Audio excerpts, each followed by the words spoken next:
जब मेरी बहन स्कूल होती है ना तो नाश्ते का ना अपना ही मज़ा होता है कि इतनी सुकून से नाश्ता होता है ना, उसको उठाने की टेंशन है ना कुछ और ये दोपहर को ना हमने ये सेवइयाँ बनाई थी, इतनी अच्छी थी, हाथ से बनी हुई सेवइयाँ थी और ये इतनी डिलीशियस लग रही थी ना, ये बहुत अच्छी थी, बिल्कुल चावल लग रहे हैं पर ये सेवइयाँ थी।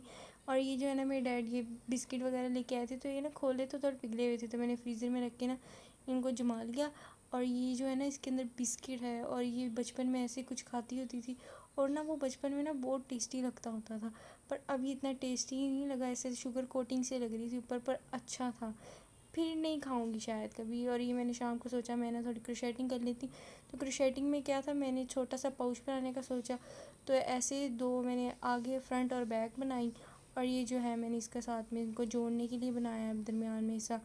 और ये बाकी मैं सुबह कंप्लीट करूँगी, इतनी जान नहीं लगानी चाहिए वरना मेरे सर में बहुत दर्द होती है। और ये कद्दू था आज बना, तो मैंने कद्दू आराम से खाया है। अब मैं शरीफ होगी, मैं सारी चीज़ें आराम से खा लेती हूँ। और ये था आज का व्लॉग। Thanks for watching.